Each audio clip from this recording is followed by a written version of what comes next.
continue. Moi, je voulais le nom, pas l'histoire. Abu Bakr as-Siddiq? Non, non, Pas lui? non, non. Mais même ici, je vais pas la dire. Mais c'était pas Abu Bakr, c'était pas Abu Bakr. Mais je crois que je l'ai dans mon snap. Vous avez C'est vrai. fait. Il se trouve aussi dans des livres. Ok, oui. Vous avez déjà la réponse à la fin du cours ou Non, non, à la maison, la semaine prochaine, Inch'Allah. Oui. Alors on continue. C'est juste pour vous dire comment on pratique la connaissance. Alors il a entendu qu'Allah Jalla wa Ala, il a dit Lan tanalu birra hatta tunfiqu. Tu veux un thé? Ok. Lan tanalu birra hatta tunfiqu mimma tuhibbun. Surat Al Imran. Tu vas jamais être pieux, Yani, jusqu'à ce que tu donnes ce que tu aimes. Maintenant, si nous on entend ce verset-là, tu pars dans, tu regardes quel parfum est-ce que j'aime, celui-là j'aime un peu trop, je donne celui que j'aime pas trop. Yani, quand on veut donner des cadeaux de ce qu'on possède, c'est la plupart du temps des choses qu'on préfère pas. Mais Allah dit non, non, si tu aimes, tu veux qu'Allah t'aime, etc., tu dois donner ce que tu aimes le plus. Alors le sahab, il part à la maison, il dit mais qu'est-ce que j'aime le plus? Et il regarde, il dit c'est mon jardin. Imagine-toi, ta maison. Il dit c'est mon jardin, c'est ma maison. Alors il part chez le prophète, il a dit tiens, il a dit non. Il a dit c'est ça ce que j'aime le plus. Alors il part à la maison, il dit qu'est-ce que j'aime le plus? Alors il dit la maison, alors il vient chez le prophète sallallahu alayhi wa sallam, et puis il dit ça, et le prophète alayhi wa sallam, il fait comme ça, il dit bakh bakh, ça veut dire waouh. Tu sais, là, souvent on pense quand quelqu'un dit waouh, c'est chouette, on dit mon frère, dit mashallah, dit subhanallah, mais c'est pas obligatoire. Tu comprends, t'es pas mauvais parce que tu dis waouh. Si tu dis des mauvais mots, oui. Tu vois, tu dis des mots que tu entends dans les films et tout, oui. Mais quand tu dis waouh, tu dis n'importe quoi, c'est ok. T'es musulman, mais t'es aussi de ce monde-ci, tu vois ce que je veux dire? Alors, et la plupart du temps, pour vrai dire, le dhikr que les gens utilisent est très moche. Quand moi je te dis par exemple, Abdrahman, t'es toujours en retard, ce qui n'est pas vrai. Tu vas dire subhanallah. C'est quoi ce subhanallah? C'est ton ego? Subhanallah, moi. Subhanallah, on parle d'Allah. Ou tu vois quelque chose que t'aimes beaucoup, masha'Allah, c'est vraiment pour dire, c'est pourquoi pas moi, tu vois? Alors, on utilise souvent astaghfirullah, qu'est-ce que tu crois de moi? Astaghfirullah, qu'est-ce que tu crois de moi? Même l'istighfar n'a pas la beauté. Vous comprenez ce que je veux dire? Ouais. 2 secondes. Alors maintenant, le prophète disait barbar. Maintenant, on ne doit pas dire barbar, c'est en arabe, on n'est pas obligé de parler en arabe. Hein? Alors c'était vraiment pour dire waouh, ça c'est incroyable. Et après, la personne partit à la maison. Maintenant, il doit expliquer à sa femme. Imagine Alpha, tu pars à la maison, tu dis j'ai une bonne nouvelle, quoi. On a le paradis, mais on n'a plus la maison. Tu vois, c'est pas facile. Hein? Alors il part à la maison et il dit j'ai quelque chose à dire. Et sa femme dit oui. Il dit en fait, tu vois cette maison? Il dit oui. Tu vois notre jardin? Oui. Tu vois source d'eau là? Oui. C'est plus à nous. Et la femme dit comment? Il dit parce que je l'ai donné à Allah et son prophète. Et regarde son enfant, regarde comment. C'est pour cela que les sahaba étaient mieux que nous. Hein. Et voit son enfant qui mange une date. Elle court vers son enfant et le fait sortir de sa bouche. Il dit mon fils ne mange pas ce qui ne nous appartient pas. Même pas 2 secondes après. Elle n'a pas dit pourquoi tu l'as donné. Non, non. Maintenant, mon souci, mon fils est en train de manger une date qui n'est plus à lui. Et après, qu'est-ce que dans la riwaya ça se dit? Elle prend ses sacs, elle ne sait pas où il part. Elle regarde la maison. Il dit barbar. La même chose que le prophète sallallahu alayhi wa sallam. Tijaratun rabiha. Il y a un tijara qui apporte beaucoup. Et le prophète sallallahu alayhi wa sallam avait dit la même chose. Tijara rabiha, ça apporte beaucoup. C'est pour cela que les sahaba radiyallahu anhum, ils étaient choisis par Allah.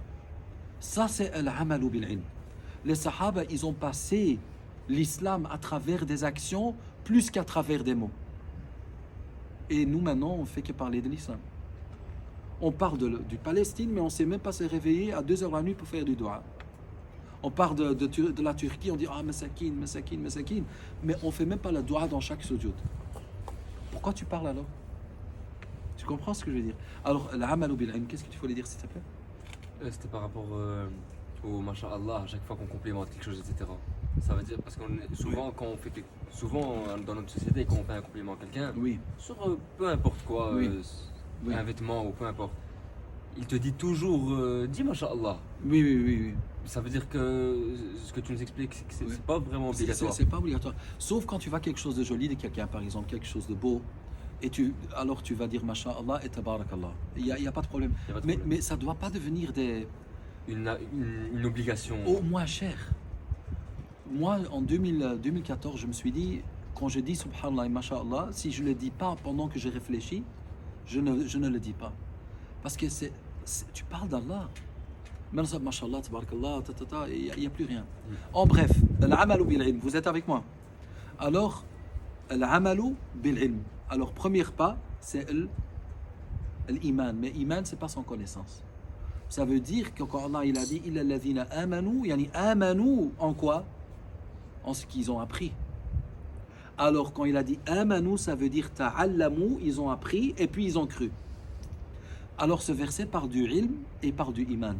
Parce que le plus d'ilm que tu as, le plus d'iman que tu as. Tu comprends? Alors, ton premier pas, si tu veux pas être un perdant, c'est quoi? La connaissance qui mène vers le iman et puis quoi? La mise en pratique. Et la troisième chose, c'est le dawa. Le dawa avant, c'était pour les ulama, c'était pas pour les gens en général. Avant, si tu n'avais pas appris, tu n'avais pas le droit de parler de l'islam. Tu avais le droit de vivre l'islam. Mais aujourd'hui, tout le monde parle.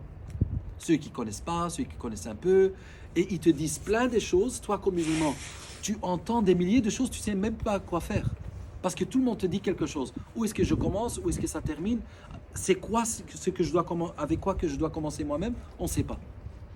Alors le dawa, c'est pour les ulama. Ou des grands tulab al-ilm. Et c'est pour cela qu'il y a un des aïmma de Yémen a dit « Ya layt al-juhal sakatu » Si seulement les juhal n'avaient pas parlé, l'islam sera aussi clair aujourd'hui que c'était il y a des centaines d'années.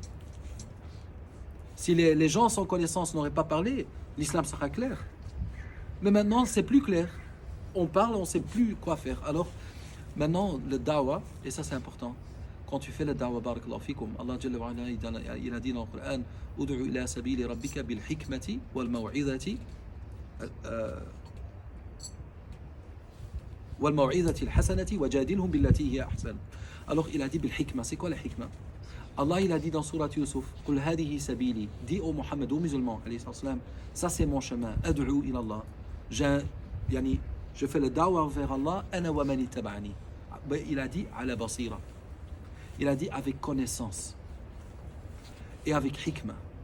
Il a dit moi et ceux qui me suivent. La plupart de temps maintenant, quand tu vois les gens qui font le dawa, ils n'ont même pas la patience avec les gens. Tu commences à pratiquer aujourd'hui et tu commences à ne pas respecter ta mère demain. Ton foulard n'est pas comme il faut pas marcher comme ça, ma soeur, pour qui tu te prends? Subhanallah, hier tu étais en train de fumer des joints, aujourd'hui tu viens dire aux gens comment ils doivent vivre. Aujourd'hui tu courais derrière les filles, et hier tu courais derrière les filles, aujourd'hui tu commences à presque insulter ta mère et tes sœurs. Et tes sœurs tout d'un coup qui n'ont pas compris comment ton chemin, comment tu es arrivé là. Toi tu as eu un processus. C'est pas en un jour.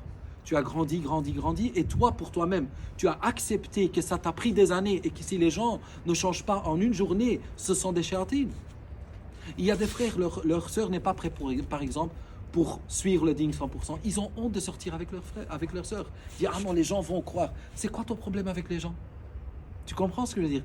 Et c'est pour cela que, barakallahu fikum, avec le dawa, on a besoin de sabr. On a vraiment besoin de sabr. Quand le prophète sallallahu alayhi wa sallam, subhanallah, il était même en guerre avec ses ennemis et le sang coulait de son visage et il rattrapait son sang comme ça pour que ça ne tombait pas par terre. Ils ont dit, ya Rasulallah, pourquoi tu fais ça? Il a dit, je veux leur protéger parce que s'il y a une goutte de sang qui tombe par terre, Allah les aurait détruits. Alors même pendant la guerre, il avait le rahma pour son ennemi. Tu t'imagines? Et maintenant on n'a pas le rahma pour nos sœurs, nos frères, nos mères, nos cousins. C'est pas normal. Tu sais comment tu peux savoir si tu fais le dawa pour Allah ou le dawa pour ton nefs? Tu sais comment différencier? Quand tu fais le dawa pour Allah, tu as la miséricorde. La miséricorde, ça ne s'arrête pas. Parce que toi, ton but, c'est de sauver les gens de l'enfer. Alors c'est exactement comme si tu as un enfant, il est ici, au balcon, très haut comme ça, 15e étage. Il est là. Imagine ton enfant Alpha, qu'Allah le protège. Il est là. Il est en train de jouer. Il a 1 an et demi. Tu sais, s'il bouge un peu plus à gauche, il tombe. Tu vas faire quoi? Est-ce que tu vas dire, oh, qu'est-ce que tu fais? Tu vas faire comme ça? Il va tomber, hein? Il va dire, ah, tu vas y aller doucement. Tu dis, Habibi, regarde papa, regarde-moi, j'ai un bonbon pour toi. Ah, et tu l'as. Ça, c'est le da'wah. Wallahi, les gens aujourd'hui n'ont même pas un système qui leur protège. Le haram n'a jamais été aussi facile qu'aujourd'hui. Et toi, tu penses que les gens, ce sont des saints aujourd'hui? Des quoi? On dit des saints. Non, mais tu penses qu'ils sont pas. Hein. Alors maintenant, si tu veux vraiment faire le da'wah avec les gens, tu as besoin de beaucoup de patience, tu as besoin de beaucoup d'amour et tu as besoin de beaucoup de miséricorde. Parce que ton but, même si ça te prend 15 ans pour avoir quelqu'un là, alors ça me prend 15 ans. Je m'en fiche. Mais si toi tu commences, subhanallah, je t'ai dit, pourquoi tu m'écoutes pas, je t'ai expliqué déjà 5 fois. Tu penses que le prophète parlait comme ça, les sallallahu alayhi wa sallam? Est-ce que tu penses vraiment qu'il parlait comme ça? Quand les jeunes sont sautés, ils ont sauté devant lui. Ils ont dit, nous sommes les plus mauvais gens au monde. Qu'est-ce qu'il a dit? Et moi je vais vous rendre les meilleurs au monde. Non, moi je vais vous rendre les meilleurs gens au monde. Il n'a jamais fait ça. Quand tu vois le prophète sallallahu alayhi wa sallam, comment il traitait ses compagnons, c'était jamais avec désespoir. Donne-moi un verset dans le Coran où Allah te fait désespérer. Donne un. Il n'y a pas. Ou le prophète sallallahu alayhi wa sallam qui dit, ah, t'es si. Non. Et s'il t'avertit, comme ici, voilà, il te donne de l'espoir. Il dit, tu es en perte, sauf si tu fais ça. Alors il ne te fait pas désespérer. Nous, on fait désespérer les gens. Pour toi, c'est fini. Qu'est-ce qui se passe sous Sunan Abi Daoud? Regarde, dans le Sunan Abi Daoud, il y avait 2 frères de Bani Israël. Un parmi eux, c'était un abid. C'était quelqu'un qui adorait Allah beaucoup. Et l'autre, il commettait beaucoup de péchés. Regardez, il commettait beaucoup de péchés. Et à chaque fois, son frère le voit, il a dit, mais pourquoi tu n'as pas peur d'Allah? Pourquoi ça? Pourquoi ça? Un jour, il a commis un péché très très grand. Il a dit, Wallahi lan yaghfir Allahu lak. Il a dit, je te jure, Allah va jamais te pardonner. Après, Allah, il a dit, comme le prophète sallallahu alayhi wa sallam a dit, Man dha alladhi yata'alla alayya anni la aghfiru li fulan, fa inni qad ghafartu lahu wa ahbattu amalak. Il a dit, c'est qui a ce courage pour jurer par moi que je ne vais pas lui pardonner? Ou par moi-même, je jure. Un pécheur qui n'a même pas repenti. Par moi-même, je jure, je lui ai pardonné et j'ai annulé toutes tes bonnes actions. Et après, Abdullah ibn Abbas, radiyallahu anhu, qui a transmis le hadith, il a dit, Udkhila an-nar bi kalimatin qalaha. Il est rentré à l'enfer juste à cause d'une chose qu'il a dit. Allah, il s'est mis debout pour tout le monde, pour le droit de chacun. C'est pour cela quand la femme, elle est après sa mort, parce qu'à cause du zina, etc., elle continue à venir chez le prophète, et à la fin, le Umar, radiyallahu anhu, il a dit, Ya Rasulallah, atusalli alayha wa hiya zaniya? Est-ce que tu vas faire la prière pour elle pendant qu'elle est morte à cause d'avoir fait le zina? Vous savez ce que je veux dire? Après, il a dit à Omar, si son tauba, la façon qu'il a repenti, sera partagée avec tous les hommes du Médina, ça sera suffi pour chaque homme de repentir sincèrement vers Allah. Il s'est mis debout pour quelqu'un qui est mort comme ça.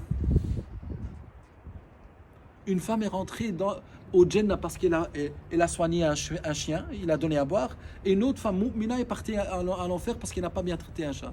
Je veux juste te dire, ne jugez pas les gens. Tu sais, on n'a pas été demandé de juger, on a été demandé de sauver. Et juger n'est pas pareil à sauver. Ne juge que toi-même. Quand tu viens chez Allah, il ne va pas te demander sur ton voisin, il va te demander sur personne. Ça sera toi. Tu penses que tu auras le temps de parler des gens? Ouais, mais elle s'habillait comme ça, et le frère disait ça. Allah ne va même pas te demander qui tu écoutais, qui tu n'écoutais pas, pourquoi tu n'as pas fait ça. Il va juste parler de toi. Ne juge pas. On doit aider, mais on ne doit pas juger. On juge les actes, oui. Ça, c'est une acte qui n'est pas bonne, mais les gens, non. Et c'est pour cela la meilleure chose que tu peux faire pour refaire quelque chose pour le prophète, c'est de servir sa Ummah et d'être la raison pourquoi les gens aiment l'islam. Parce qu'on vit dans une époque où les gens ont peur de l'islam. Pendant que l'islam, c'est exactement qu'ils cherchent, mais ils ne le savent pas. Alors ça, c'est le da'wah. Alors le da'wah, c'est pas juger, mais aider. Tu vois, aider. Comme les gens maintenant en Turquie sont en train d'aider, après 227 heures, ils ont encore sauvé des gens. Ils n'ont pas dormi. Ça devrait être nous, avec les âmes qui sont en train d'y aller à l'enfer. Tu comprends ce que je veux dire, Saïd? Ils sont là jour et nuit, ils ne mangent pas, ils ne dorment pas pour sauver les âmes. Nous, on doit sauver les âmes de l'enfer. Comment? Illa alladhina amanu. D'abord toi. Puis tu mets en pratique. Et puis tu fais le da'wah avec la pratique plus qu'avec la parole. Parce qu'Ibn al-Qayyim a dit, ceux qui invitent envers l'islam avec leur bouche, mais va en contre de ce qu'ils disent avec leur corps, ce sont des voleurs. Il y a des gens qui volent, les autres gens... Ah, ça va. Alors, il a dit quoi? Il a dit ceux qui... pas des voleurs, comment on appelle ça, subhanallah? On dit qutta' tariq. Ah ouais, les bandits arnaqueurs. Des bandits, oui. Oui, des bandits de route, je ne sais pas comment on dit, excuse-moi, pas des voleurs. Il dit, si tu trouves sur ton chemin des gens qui parlent de l'islam, tu dis, ah, mais l'islam est beau, et l'islam est beau. Et puis, avec leurs actions, il va en contre de l'islam. Tu dis, si c'était beau, il l'aurait mis en pratique lui-même. Alors, il a dit, ceux qui parlent de l'islam avec leur bouche, mais va en contre de l'islam avec leur comportement, ce sont des bandits. Et c'est pour cela que le prophète sallallahu alayhi wa sallam a dit, il a dit, il y aura un temps, ça c'est dans le sunan de Imam Tirmidhi, azawajal, et le hadith il est Hassan. Le prophète sallallahu alayhi wa sallam a dit, il y aura un temps où des hommes vont venir, ils utilisent le dunya, le din, et ils le mélangent avec le dunya. Non? Lui, qu'est-ce qu'il a dit? Il a dit, ils viennent envers les gens, non? Comme des moutons, ou comment on dit, fure de mouton? La fourrure. Fourrure, oui. En fourrure de mouton, il a dit wa qulubuhum qulub adh-dhi'ab. Mais leurs cœurs, ce sont des cœurs de loup. C'est vrai, je disais pas comme ça. De loup, mes amis. Il a dit kalamuhum, et ça c'est un hadith Hassan, il a dit kalamuhum ahla min al-asal. Il a dit leur quoi? Il a dit leurs paroles sont plus sucrées que le miel. Oui, c'est plus sucré que le miel. Alors, ils utilisent le din pour le dunya. Soit pour être connus, pour avoir de l'argent, ils utilisent le din pour le dunya. Ils viennent en fourrure de mouton, mais ils ont des quoi? Des cœurs de loup. Et puis il a dit, leurs paroles sont plus sucrées que quoi? Que le miel. Et puis le prophète sallallahu alayhi wa sallam, il a dit, et Allah va faire descendre la punition sur eux. يَجْعَلُ الْحَلِيمَ مِنْهُمْ حَيْرَانًا. Que tout le monde sera dans le chaos dans cette époque-là. Le haqq sera plus clair. C'est maintenant. Les gens vont le din pour rien. Alors maintenant, pour dire que la pratique c'est important. Et c'est quoi qu'on doit pratiquer? Ça c'est la question. Et c'est ça vraiment que je veux partager avec vous. Je veux dire autant de choses. Mais il faut commencer, subhanallah, il faut commencer avec ce qui est obligatoire. Et c'est d'avoir un cœur pur, un comportement pur, une adoration correcte et une connaissance d'Allah correcte. C'est les trois choses. Alors parce que les ulama, ils ont dit les péchés du cœur sont plus nombreux que les péchés du corps. Non? Le corps, c'est facile. Tu sais, les péchés, pour ne pas pécher avec ton corps, tu dois faire quoi? Pas faire quelque chose. Il faut juste t'asseoir. Voilà, je ne fais pas de péché. Tu veux pas faire le zina? Assis-toi. Tu veux pas faire l'amima? Ouvre pas ta bouche. Tu veux pas écouter quelqu'un qui parle du mal? Ne t'assois pas avec lui. Alors, pour les péchés physiques, la seule chose que tu dois faire, c'est rien faire. Mais pour le péché du cœur, là, il faut arrêter et te battre. Je suis jaloux, même si je fais rien, je suis jaloux. J'ai la haine. Je ne peux pas mettre ma confiance en Allah, Jalla wa ala. J'ai plein de choses. Alors les cœurs du péché sont plus nombreux que les péchés du corps. Ils sont plus difficiles à battre que les péchés du corps. C'est pour cela que la première chose qu'on doit faire, c'est de purifier le cœur et les actions extérieures. Ça, c'est la première chose, même si ça te prend 10 ans. Même si ça te prend 10 ans. Au début, wallahi, tu es un talib al-ilm, mais tu es encore jaloux des autres. Tu es un talib al-ilm, mais dans ton cœur, tu dis, ah, l'époque du jahiliya, c'était si bon, comment ça me manque. Tu sais, ça veut dire que tu n'as pas fait le tawbah, tu as juste arrêté de bouger vers le péché, mais ton cœur le veut encore. Le vrai repentir, c'est que tu ne le veux plus, c'est que tu détestes le péché. Et c'est pour ça, pourquoi est-ce que tu retournes vers le péché? Parce que tu t'es abstenti juste physiquement, mais tu n'as jamais appris à ton cœur de ne pas aimer le péché. Alors à chaque fois tu dis, ah non, j'arrête, et puis tu retournes, j'arrête, je retourne. Pourquoi? Parce que ton corps suit ton cœur. C'est pour cela que le vrai repenti, Repentir, c'est le repentir du cœur. Le but, c'est pas que toi, tu t'éloignes du péché. Le but, c'est que le péché s'éloigne de toi. Parce que tu es si fort dans ton dîme qu'à chaque fois que le péché veut venir dans ta tête, il ne trouve pas d'endroit. Elle fonde, boum. Comme Ibn al-Qayyim a dit, il a dit quand la aqida et quand la croyance en Allah est très forte, à chaque fois que le péché se rapproche de toi, elle ne trouve pas d'endroit parce qu'elle est détruite par la force de ton iman, même avant de rentrer dans ton cerveau. Alors le but, c'est pas que tu t'éloignes du péché, mais le but, c'est que le péché s'éloigne de toi. Et le but, c'est pas que les gens ne te voient pas pécher, le but, c'est qu'Allah ne te voit pas pécher. Notre peur aujourd'hui, c'est quoi? C'est que les gens savent que j'ai fait. Ça, c'est incroyable, ça. Alors, si quelqu'un regarde le haram sur l'internet, hop, j'efface l'histoire. J'efface l'histoire comme là. Mais est-ce que tu as effacé ton histoire avec Allah? Alors, il y a des gens qui disent, Ya Rabbi, s'il te plaît, fais en sorte que ma femme ne voit pas. Par exemple, tu sors de la maison, je ne dis pas que tout le monde ici, ou quelqu'un fait ça ici, c'est pas ça ce que je veux dire. Ou ta mère t'a gardé ton ordinateur ouvert et tu dis, ah non, s'ils ouvrent mon ordinateur maintenant, ils vont savoir. Tu dis, Ya Rabbi, s'il te plaît, protège, Ya Rabbi, qu'ils ne voient pas. Mais tu es en train de demander quoi? Tu es en train de montrer à Allah, Jalla wa ala, ça me met égal si toi tu le vois tant que les gens ne le voient pas. Et après, tu dis, ah, il m'a écouté, j'ai fait doua, il m'a écouté. T'as demandé quoi? C'est pour cela, les gens, avec la foi faible, ils disent, Ya Rabbi, fais que les gens ne voient pas mes péchés.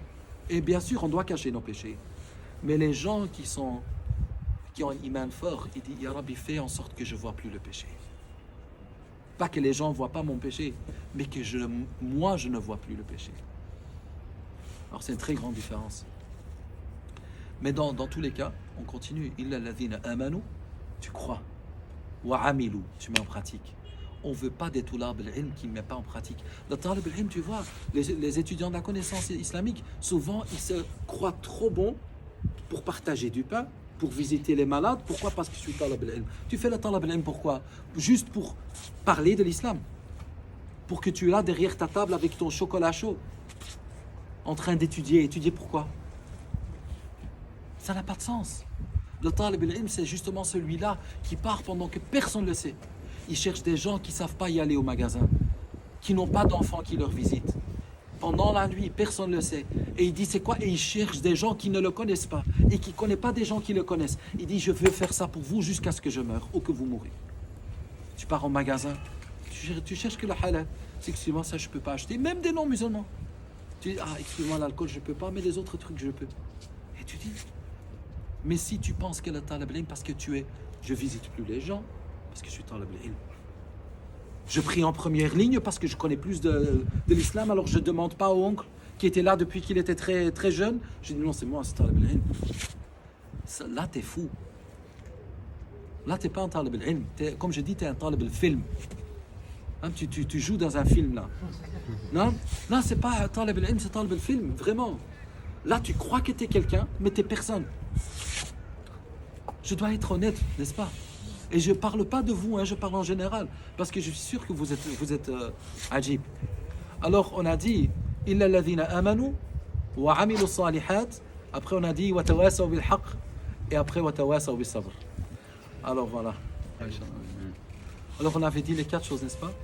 On avait dit, illa alladhina amanu wa amilu salihat wa tawasaw bil haqq wa tawasaw bis sabr. Alors on a parlé, c'est quoi les 3 premiers? C'était le temps. Croire. Oui, croire avec connaissance. 2, La pratique. la pratique. 3, c'était La dawa. dawa. Et 4, c'est quoi? La passion. La patience. C'est quoi la patience? Quand on dit sabr, ça veut dire quoi en arabe? En arabe, je ne sais pas. C'est patienter sur le mal que l'on peut. Mais en arabe, ça veut dire quoi sabr?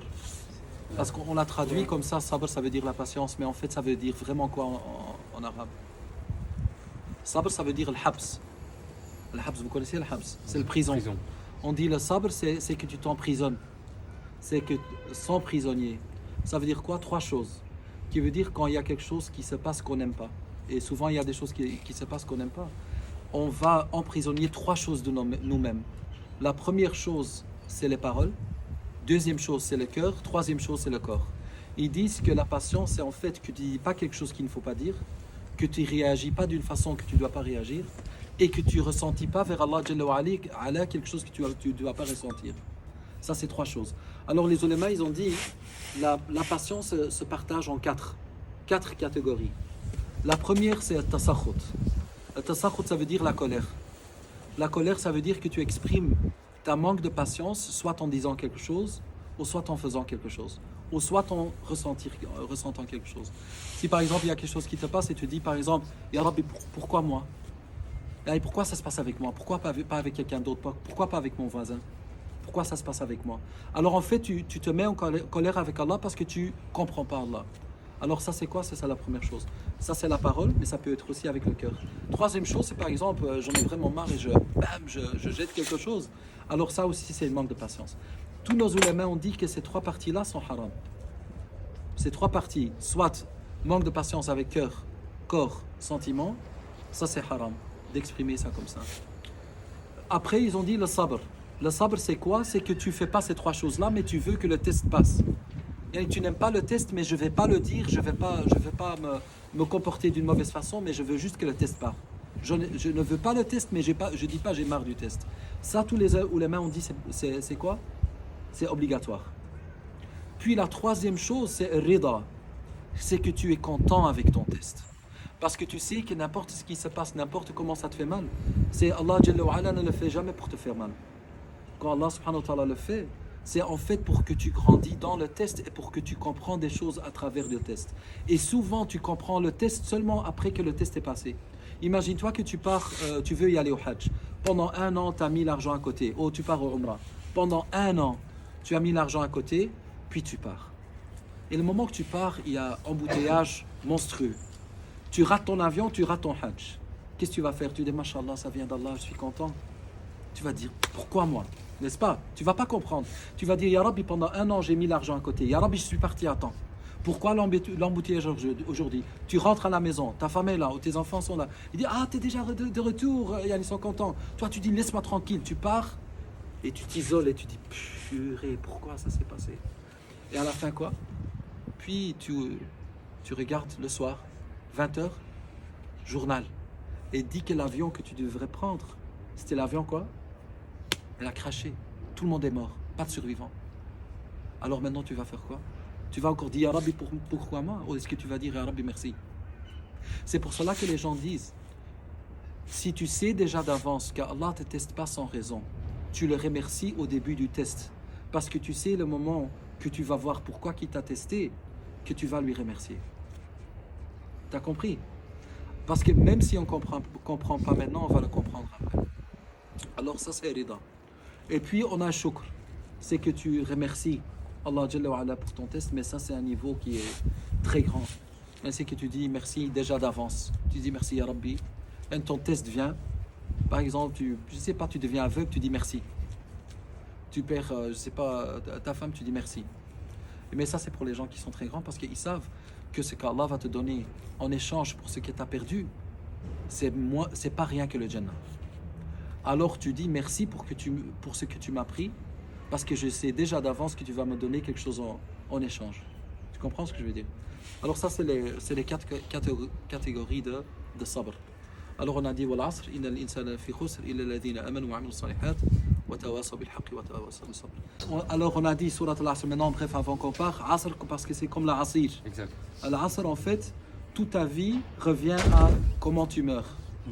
Et c'est pour cela qu'on a toujours une nouvelle chance. Allah nous donne des nouvelles chances à chaque fois.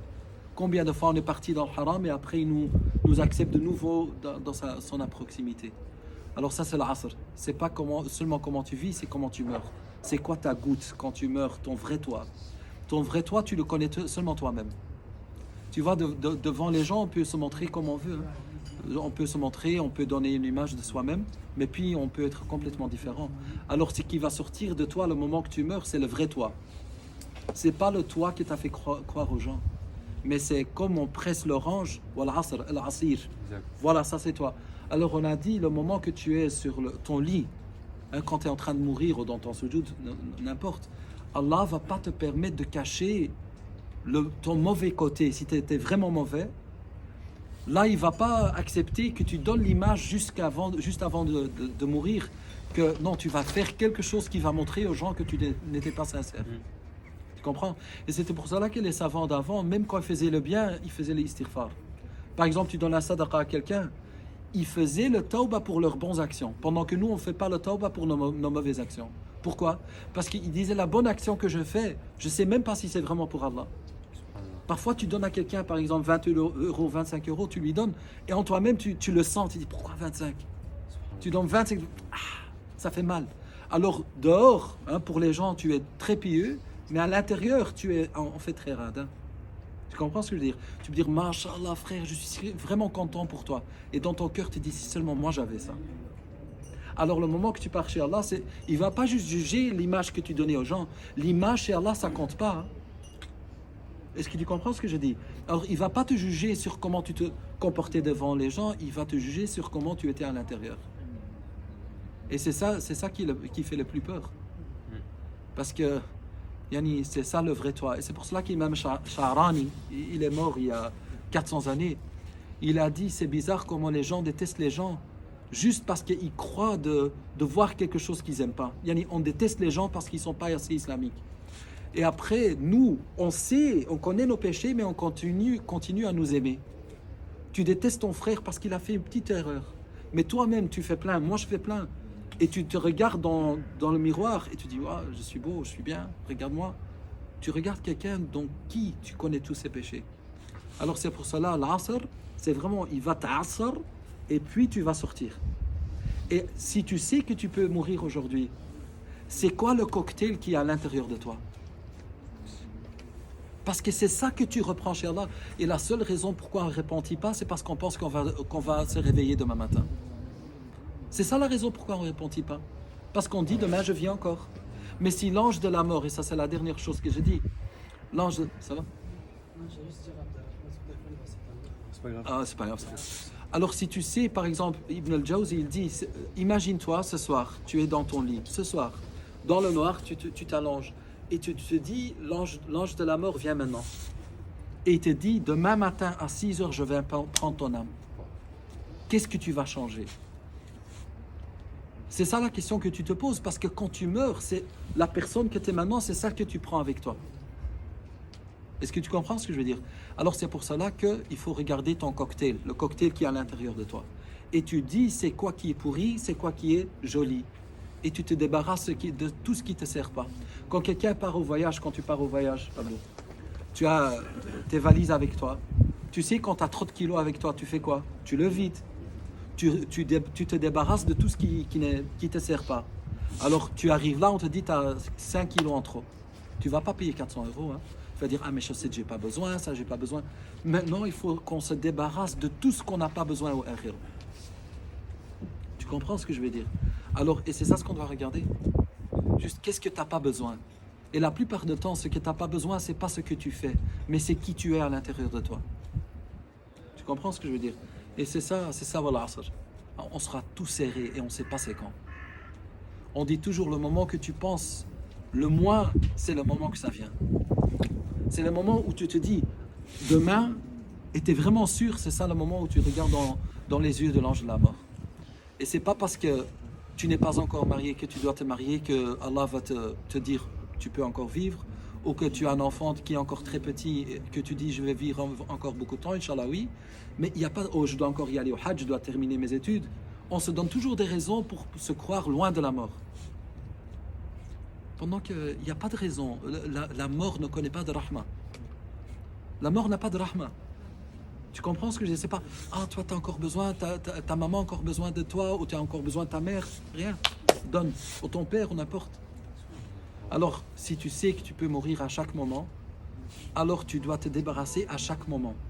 Et ne crois pas que demain existe, parce que le seul moment qui existe, c'est le moment maintenant.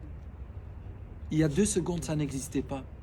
Et même le monde qu'on vit maintenant, il est différent qu'il y a 10 secondes, il y a 1 heure, il y a 2 heures, 1 mois, 3 ans. Et le seul, subhanallah, toute la vie qu'on a vécue, imagine-toi, toute la vie que tu as déjà vécue, ce passé-là, n'importe comment il était pour nous rassembler ici. Tout le chemin qu'on a fait, gauche, droite, haut, bas, voir cette personne parler, université, école, travail, tout nous a amené ici. Pourquoi? Pour entendre ce qu'on dit maintenant. Tout le reste est parti, ça n'existe plus. Et ce qui va venir n'existe pas. Alors le seul moment qui existe, c'est ça. Une des raisons pourquoi on est en vie, c'est pour trouver ce moment-ci. Et c'est ça qui est bizarre. Et quand tu meurs, et le moment que tu meurs, tu sais que toute ta vie, toutes les stades dans ta vie, financière, émotionnelle, n'importe quoi, t'ont tous mené vers ce moment-là. Et pendant que tu as vécu, Dieu n'a pas fait sans raison.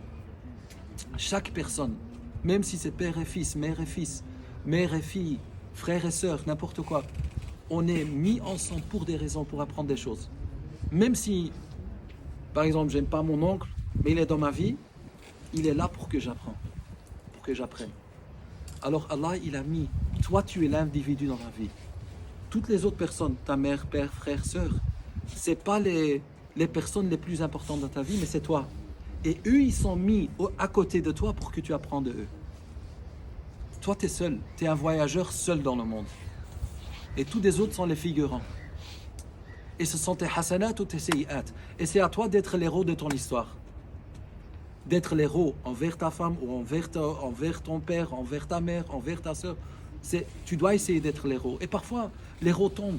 Parfois, l'héros fait des erreurs. Parfois, l'héros, il a mal. Mais le but, ce n'est pas de ne pas tomber, parce que tu vas tomber.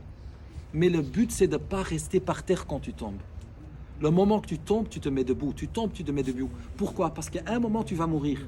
Est-ce que tu veux mourir quand tu es par terre ou est-ce que tu veux mourir quand tu es debout? Après le péché, tu veux rester par terre et pas faire le tauba. C'est comme ça que tu vas mourir. Mais dès que tu mets debout, alors tu meurs dans l'état de quelqu'un qui a repenti. C'est à toi de descendre comment tu es. C'est pour cela que les ulama ont dit, sois son esclave à chaque moment parce qu'il est ton Seigneur à chaque moment. Il n'y a pas un moment où il n'est pas ton Seigneur. Alors sois son esclave à chaque moment.